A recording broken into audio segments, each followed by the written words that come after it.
Vous êtes bien de retour sur le plateau de Smart Tech, votre émission qui vous parle de l'innovation, mais aussi de toutes ces questions autour de l'innovation, des nouvelles technologies qui chamboulent notre monde. On va parler justement de ce monde de la donnée, de ses contours juridiques, avec Carole Chartier-Djelaïbia, pardon, j'ai peut-être un peu écorché le nom, j'espère pas trop, juriste, membre fondatrice et secrétaire générale du Cercle de la Donnée. Bonjour Carole. Bonjour.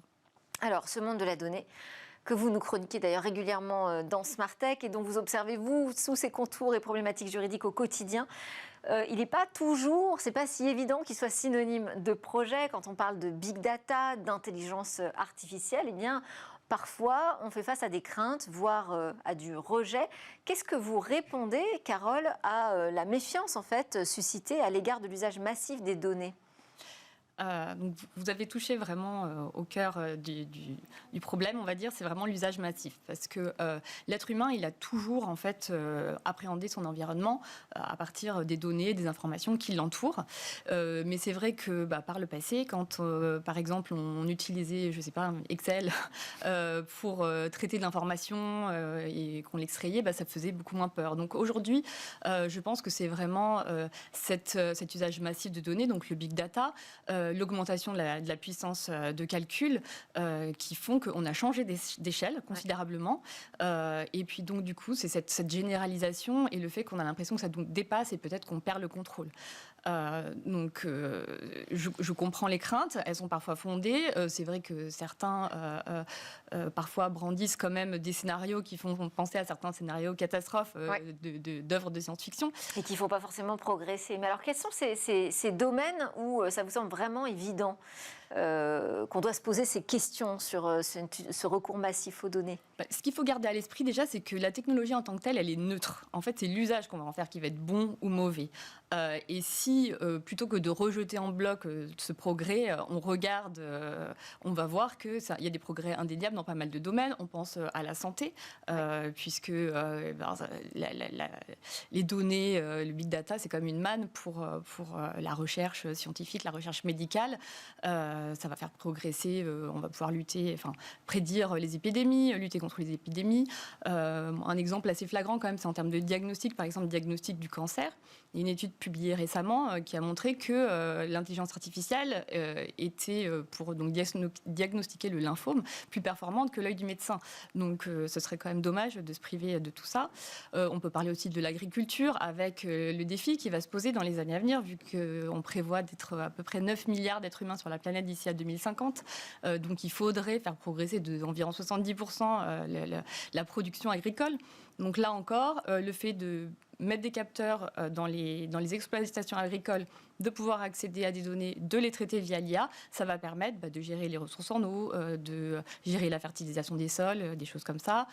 Enfin, peut-être un dernier exemple, ce serait dans le domaine automobile, où là, en matière de sécurité routière, la généralisation de l'automatisation des véhicules peut faire peur, mais c'est vrai que le fait de pouvoir anticiper, améliorer la qualité des véhicules, améliorer la sécurité aussi des infrastructures, tout ça, quand on sait que 9 accidents sur 10 sont causés par une intervention humaine, c'est quand même plutôt favorable au progrès et à l'homme. Alors c'est vrai que là vous donnez des exemples qui montrent l'apport tout à fait positif pour chacun d'entre nous de cet usage massif des données, parce que vous donnez l'exemple d'un médecin face à une IA, mais cette IA elle a été entraînée par énormément de médecins, en fait, c'est ça qui en fait tout l'intérêt et toute la qualité. Pourtant, il existe quand même des travers sur cette généralisation de l'exploitation des données. Oui, tout à fait. Il y a déjà on peut citer ce qu'on appelle les biais en matière d'intelligence artificielle. Donc c'est sûr que si les données de départ ne sont pas suffisamment qualitatives, en fait, eh bien, du coup, les données de sortie de l'IA ne seront pas bonnes non plus. Et on a tous des exemples en tête de travers d'IA qui excluent certaines parties de la population, comme il y a eu des IA qu'on a qualifiées de sexistes ou de racistes. Et puis après, bien entendu, on n'est pas à l'abri de déviations. Et aussi, ce qui peut faire peur, c'est le fait que cette technologie puisse être utilisée à des fins qui ne sont pas acceptables moralement ou socialement. Et là, un exemple qu'on pourrait citer, c'est la reconnaissance faciale, par exemple. Nous, en Europe, normalement, elle est utilisée uniquement dans le but de lutter contre le terrorisme, par exemple, mais de façon très contrôlée. Et en revanche, cette même intelligence artificielle, elle est déployée en Chine pour procéder à un contrôle massif des populations avec des systèmes de notation. Donc, c'est sûr que... Alors, tout ça est très, effectivement, effrayant, ça pose problème. Comment est-ce qu'on fait? Quelles seraient les solutions, selon vous, pour éviter de tomber dans ces dérives? Il faut redonner confiance aux utilisateurs. Pour ça, il faut notamment de la transparence, qui n'est pas forcément évidente à donner. Dans le cadre du Cercle de la donnée, il y a quelques années, on avait publié une étude sur l'intelligence artificielle qui se concluait par 12 propositions, justement, pour une IA éthique. Donc, parmi elles, il y avait notamment une proposition qui figure aujourd'hui dans le règlement sur l'intelligence, sur la proposition de règlement d'intelligence artificielle. Au niveau européen ? Au niveau européen, qui est de définir, en fait, l'IA selon des critères de risque. Donc, il y aurait une IA qui serait totalement inacceptable, en tout cas en Europe. On définirait aussi les IA à risque limité. Voilà. Donc, et en fonction de tout ça, eh bien, il y aurait des conditions à remplir qui seraient plus ou moins importantes, et notamment au niveau de la qualité des données d'entrée. Donc en fonction des expérimentations et des usages. Ouais. Tout à fait. Mais c'est vrai que ce qui est primordial, c'est de définir des règles au niveau européen, c'est-à-dire d'avoir une réflexion globale. Et ce qui est assez encourageant, c'est qu'aujourd'hui, l'Union européenne a quand même pas mal de projets en cours sur cette transformation numérique, mais on sait que les États membres, à chaque fois, essayent vraiment de placer l'humain et les libertés fondamentales au centre. Donc normalement, ils devraient être garants. Et donc, toutes ces réflexions aujourd'hui, elles se font au niveau européen, mais pas seulement, au niveau de chaque État. Aujourd'hui, on en est où en France sur cette réflexion d'une IA éthique? Enfin, d'une IA, c'est peut-être un peu simple, mais des IA éthiques. Au niveau France, je suppose qu'on va quand même essayer de suivre le mouvement, puisque les réglementations qui arrivent, elles sont normalement transposables en droit français. Et puis, de toute façon, on peut peut-être les devancer aussi.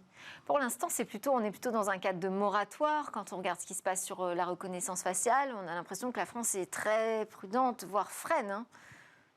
Tout à fait, mais c'est justement toute la réflexion qu'on essaye de porter au sein du Cercle de la donnée, c'est-à-dire de faire en sorte d'alerter déjà sur les sujets et de faire en sorte de nourrir la réflexion pour que tout ça aille dans le bon sens et pour que la donnée, en fait, elle soit au service de l'humain et surtout pas l'inverse. Donc... C'est là tout l'enjeu, et continuer à donner de la confiance et de la transparence. Oui, et de ne pas agir, finalement, c'est s'empêcher de travailler sur ces sujets? Non, certainement pas. Déjà, il y a certains freins qui existent, notamment au niveau GDPR, ce qui est très bien. Le règlement sur la protection des données personnelles, le règlement européen, oui. Et c'est très bien parce qu'il pose bien entendu des bases, mais parfois on a pu le voir notamment sur l'intelligence artificielle en matière automobile. Parfois, il était difficile de pouvoir alimenter les IA quand on ne peut pas avoir accès à toutes les données personnelles, et quand c'est basé sur le consentement du conducteur ou de l'individu, parfois ça pourra restreindre le champ des données. Donc c'est ça aussi des paramètres à... Et vous êtes juriste. En tant que juriste, c'est plus compliqué de travailler sur la question de la régulation du recours massif aux données, ou de dire finalement il faut éviter d'aborder ce sujet? C'est comme tout, il faut y aller, mais de façon prudente et encadrée, mais surtout pas se priver en fait des évolutions, parce qu'on voit bien que quand même l'intelligence artificielle sert le progrès in fine. Le progrès et l'intérêt général. Merci beaucoup, Carole Chartier-Djelaïba, juriste, membre fondatrice et secrétaire générale du Cercle de la Donnée. C'était Smartech, cette émission qui vous parle du monde de l'innovation. Je vous retrouve évidemment dès demain. Bonne journée à tous.